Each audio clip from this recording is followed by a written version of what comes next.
Hello again, this is UML Operator. All right, in this session we're going to pick up where we left off in Requirements Development through Activities Part 3. Requirements development can start at any time or point. In model-driven delivery, it's most productive to start with activity elements, as I've shown you, or use cases, which I consider even better. You can specify requirements inside or outside any model element or elements. You can simply start with a short name or description and then dump any assumptions as you're going, is how we usually start, and then come back and fully define and manage each requirement. While requirements may be under each model package and or diagram element, they should eventually move into a requirements management namespace, folder, or package. We create our requirements management namespace, which is a folder or package, but I'm going to keep calling it a namespace. And then namespaces for each activity or scope item as we move through this particular package or namespace. We put diagrams under each scope package. We sort the folders, packages, in the same order, and this is optional, as activity items. On each diagram, we want the activities and use cases dropped in as links so that we can get right back to the originating source. This will help us get to composite material for each one of them. If we create requirements inside elements, we can later externalize them and drop them into respective scope packages under requirements management. Now, as we drop these relative requirements in the diagram, we will see realization connections to the elements they're associated to. Optionally, we can draw realization from parent elements or other composite elements. As you're building out your requirements within your requirements management space, it becomes important to use the same naming convention. So 01 is the numeric reference that they gave for each one of the namespaces, in this case access, and the numbering convention that we're going to use, because this is the fifth requirement, now does something like this. So now we're able to be consistent in our convention within our requirements management space for each one of the namespaces or categories or references that you're making within your requirements engineering exercise. Now, we know that when we created this requirement inside this activity element right here, we already get the realization connection as we're externalizing these. So you really don't have to do it here, because if you go to traceability, you're already seeing it's realized by this element under access. So you're able to go in here, owned by access, and you're able to do all of the traceability relevant to this exercise. So when you're telling your story, you don't need this one. So I'm going to take this out for a moment. It's in the namespace, so it's connected. And when I'm looking at individual requirements, I already see that it's being realized by this particular element. And I can right click on this and it will take me to every place where that is located. So I'm able to navigate from the traceability window and I'm able to see everything about it. So this requirement is owned by this activity, access, right here. It implements this requirement, right? Functional or business, security or otherwise. It transitions from the starting point, and it transitions to validation. So it's telling you a complete story, and this will become extremely powerful when we get into reporting and other views within our architecture requirements, design, development, and more. Now, as you're going through your activities and your use cases, you're able to write requirements at any element level. So here's the activity diagram for the use case. You start at the first element, and the first question you ask is anything changing in the current mode of operation? So for login, what is changing here for login? And you don't want to make assumptions, What I typically do is I go through each element. We look at and make assumptions that the trigger event shouldn't change. We may set the status to, hey, this is already implemented. It's not proposed. It could be mandatory. We're going to say implemented. Difficulty, well, it should be low, but it's going to be moderate because we have some moderate stability issues with various e-commerce pages triggering this event. So testers need to be aware of that. So you can set your metadata, these fields, the way that you want. And of course, the client is stating this is a high priority. So you can set all of that within here. Certainly add in a lot more content, actor, action, and achievement with acceptance criteria.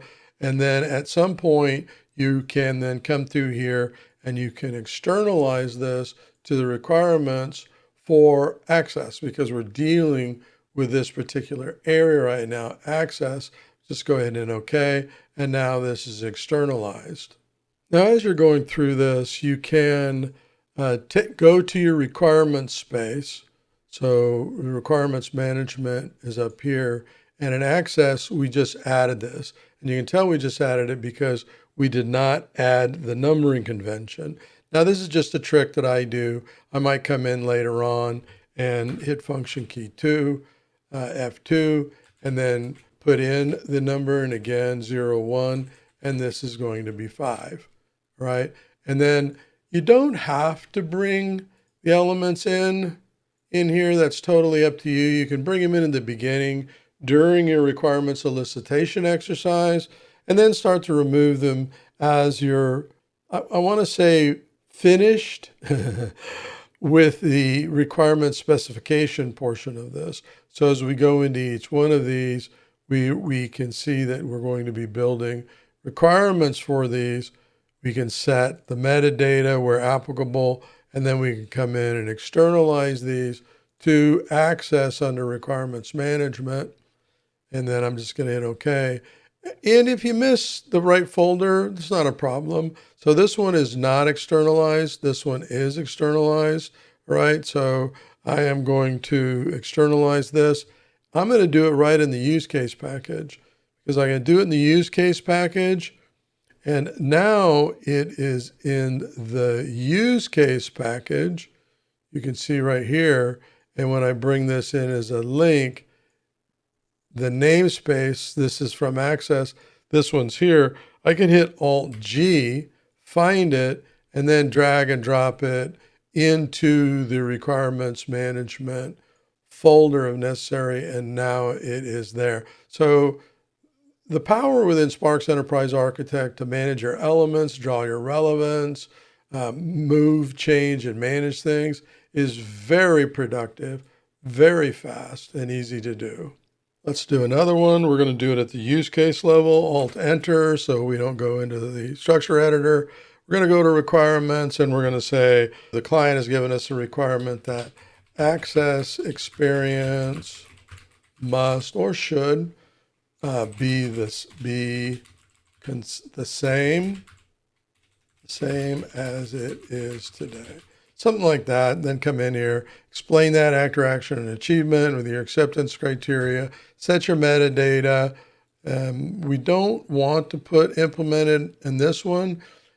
Mandatory would probably be the way to go. If I was the solution architect, I would say, I appreciate you stating that's already implemented, but from an external actor perspective, we're going to leave this proposed and then make a judgment call as we go through solution architecture, solution approach, and we get through design to make sure that we have validated this requirement. So we can come in here, hit save, and then at any point, you can just see what things are externalized, which ones haven't. Go through, do your requirements first. Don't worry about externalizing them yet. Go through and write your requirements, and then come in which ones you're confident in, you're sure, you validated, you collaborated on, and then move it to your external requirements management source. All right, this one happens to be under access, so we'd want to go there. I'm going to go ahead and cancel out. So we've talked about requirements management, which is incredibly important for delivering anything, but we haven't talked yet about assumptions, risks, dependencies, and constraints. So what I typically do in an effort in its own namespace outside of requirements management is I will create an ARD folder. ARD stands for assumptions, risks, and dependencies. But what's very important along with this are constraints.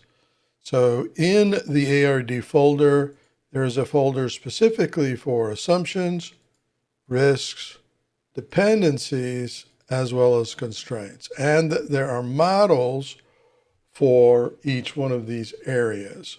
So right now that these folders are blank, we'll add requirements that are stereotyped as assumptions. We'll use the risk element for risk, and we will create elements relevant to dependencies. These could be in the form of requirements. So something you're doing 24/7, 365, you're not waiting for conference calls, is you're collaborating with the team. So let's go on Access Use Case. We're going to right click on it. You'll see Collaborate, and I want to start a discussion here. Maybe the client wants to start a discussion here. So we're on the Discuss tab, and then coming here in that the client, because they're going to come in after you post this, and they're going to say, hey, what did you mean? So they may come in. This one was posted by UML operator. Client might come in, a tester might come in, another stakeholder. They might reply, what does the same mean? Or what does consistent mean? Or this is a bit ambiguous to me or confusing. That's why you have this, and that's why you're collaborating. All right, so let me go through here and do a journal entry, all right, just to show it. So I might start a journal entry about the assumption that there shouldn't be any changes to access management, right? And then as soon as I click out of it, you can see it turns blue. That means it's been posted. So my discussions as I'm going through, I can reflect back on journal and I can drive review, but you'll see more of that a bit later on. All right, I've logged in as a different user, a client user, a fictitious client user, and you can see the client is looking at this use case and sees this post from UML operator. So the client can come in here and reply to this post. They can also see the journal entry done today for this post, and they can get to any reviews, which we'll show later on. So the client can come in here, select this, and do the same, right? They might do something like that. And so you can see the client has done a post for this particular element, right? So now you can see the post. You select this, you see the post. You expand the post, and you can see the client here has responded to this particular post, and so on. The client can keep responding or adding to their content. Other users can come in and you're able to see what's taking place at this particular element. At any point during the project or life cycle, you're able to go to Discuss and open up discussion history, and you can see, hey, today a discussion was started on the access element here. So you can go in, right click on it, find in browser, find in all diagrams, and quickly get to the conversations that are taking place. Or another powerful feature within Sparx Enterprise Architect, from activity diagrams that are auto-generated via structure editor, is that you're able to come in. Let's go ahead and open the structure editor. You can come in just as you can create activity diagrams, you can create test cases. And let's generate an internal test case, right?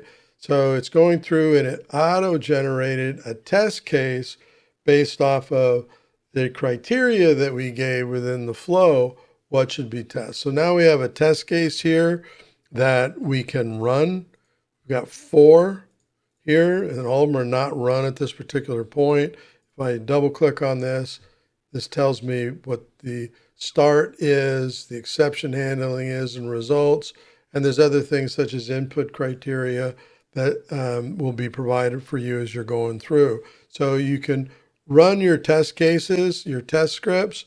Let's go ahead and find this model. I'm going to Alt-G, this element, Alt-G, and I can see that the test case has been generated. This is the model that's been generated for this test case, all right? So now I'm able to keep this. I would put it under a folder called testing, test planning, or something like that. So let's go ahead and create a folder here just called testing. Keep it simple, stay with the convention, and I am going to use custom as my type for diagram under extended. I'm going to hit OK.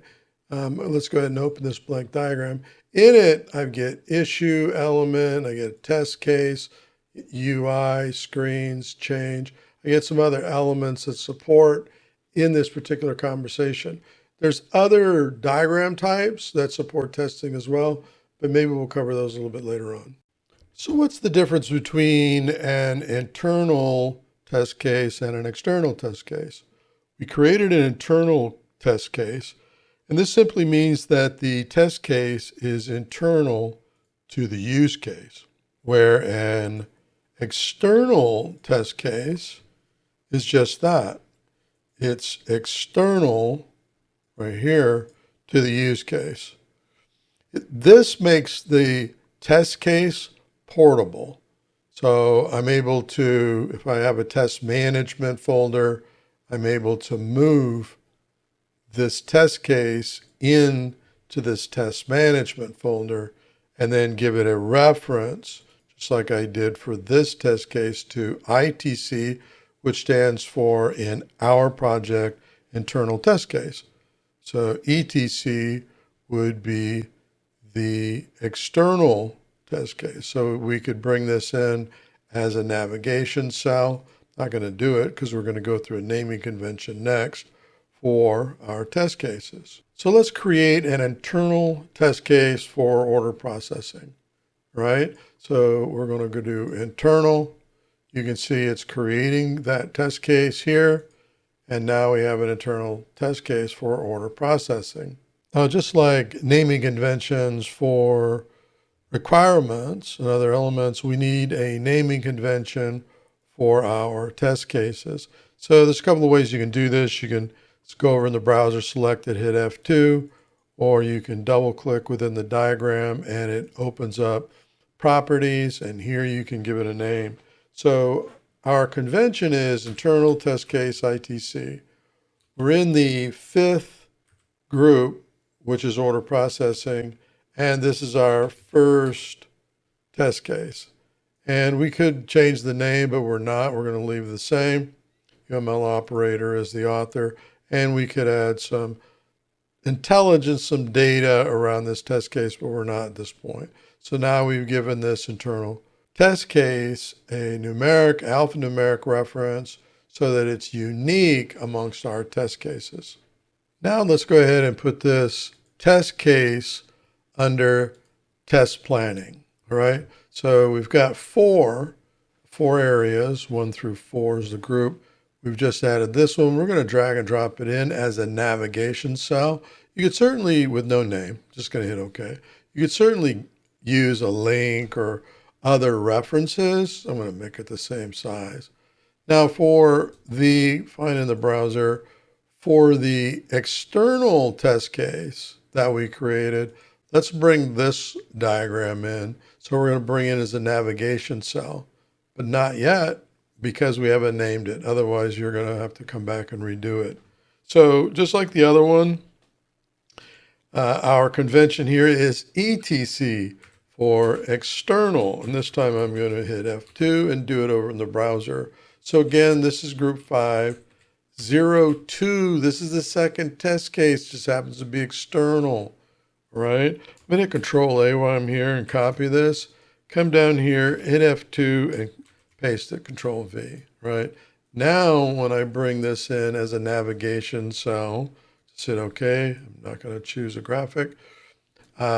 I have the naming convention in there, make it the same size and width, save it, and now I'm able to launch these. Let me go ahead and close these. I can launch this test case, which is an external test case, right? leads right back to the use case that it's referencing. And then we have an internal use case, and everything is there as well. Let me put this with here, group 5, external. I'm not necessarily going to create external test cases for these other ones. I normally just do internal test cases. All right, we're going to go ahead and wrap up here. In our next session, we're going to talk about faster methods for requirements development. We're going to talk about cover pages to make it faster for users to navigate around your project models and diagrams, elements, etc. And we're going to talk about Sparx EA requirement elements. They add a lot more metadata, tag values, and so on that allow you to expand specifically on requirements. So we're going to talk about that. And if we've got time, we're going to get into toolboxes, pros and cons, which ones to use, requirements to support analysis, user permissions. Might have to cover that in yet another video. So I look forward to seeing you there. And until then, happy modeling.